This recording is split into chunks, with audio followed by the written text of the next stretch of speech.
Well, I want to thank you all for coming out today. Can you guys hear me in the back? Yeah, I invite you to come closer if you want. You can fill in this space. There's plenty of room up here. My name is Luke Yamaguchi. I'm a functional nutritionist in Albany, just across the way. And as you all know, it was recently reported in the local newspaper that Superintendent Ryan Noss is looking into mandating COVID vaccines for all medically eligible 12 to 18-year-old students in order to attend school in person. And according to that news article, as Dana mentioned, students who do not wish to comply with the vaccine mandate, the COVID vaccine mandate, or students who are given a vaccine exemption can attend Corvallis online school as an alternative. So I want to say to Superintendent Ryan Noss and the Corvallis School Board that I think you are well-intentioned, but I have to ask, why on God's green earth would you promote segregation in our schools? Why would you do that to our children? Do you really want to create a new, separate but equal form of discrimination for the 21st century? Where children who decline the COVID shot are seen as dirty and discriminated against as if they belong to some untouchable caste of society. Are you going to make it so that unvaccinated children won't be able to play sports or participate in school clubs and other extracurricular activities with their peers? After all we've been through with the COVID pandemic, wouldn't it be better to bring our children together rather than to segregate them apart from one another?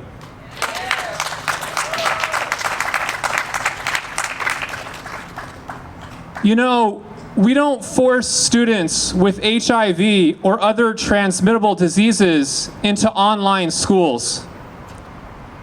We don't banish students from an in-person education because they haven't gotten a flu shot or a tuberculosis vaccine.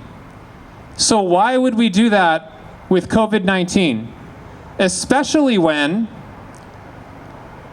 according to the CDC director, Rochelle Walensky herself, she's admitted that COVID vaccines, and I quote, "What they can't do anymore is prevent transmission," end quote. Those are her words, the director of the CDC, not mine.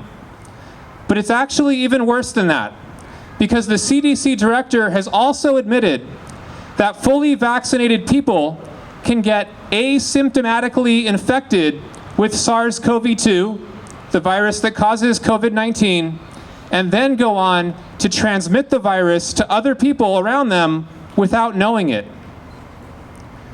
So if COVID vaccines cannot prevent infection and transmission of the virus, then how does it make sense to mandate COVID vaccines for school children?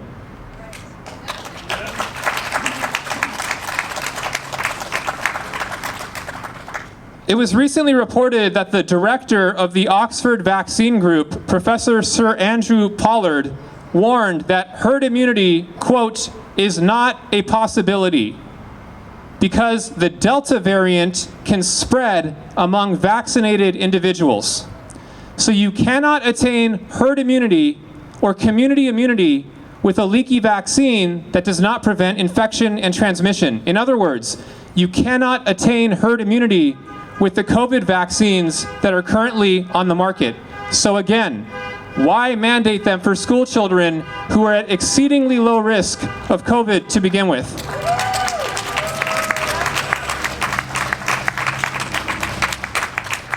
It's very important to note that for school-age children, COVID-19 is about as deadly as a bad flu, and that's not an exaggeration or understatement. According to the Oregon Health Authority, over the past 18 months, there has been a total of 3 children in Oregon between the ages of 0 and 17 who have died with COVID-19.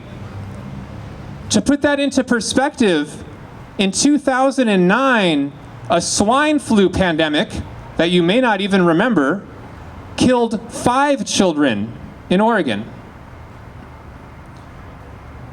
But you want to know what the leading cause of death is for Oregon's youth?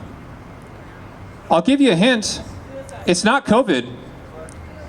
According to a paper published late last year in the Journal of the American Medical Association, children and young adults were 10 times more likely to die from suicide than from COVID-19. In 2019, there were 118 adolescents and young adults in Oregon who committed suicide and took their own life. Suicide is the #1 leading cause of death in adolescents and young adults in Oregon. The second leading cause of death in Oregon's youth is unintentional injury. And this category includes deaths from motor vehicle accidents and drug overdose. The real pandemic stealing the lives of Oregon's children and youth is not COVID-19, but suicide.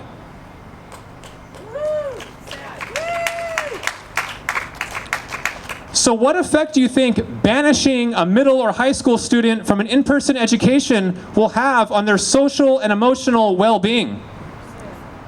How will students feel when they're told that they can no longer see their friends in school, or play sports, or participate in school clubs? Will these students feel isolated and alone? Will they become sad and depressed? Will some of them attempt suicide and take their own life?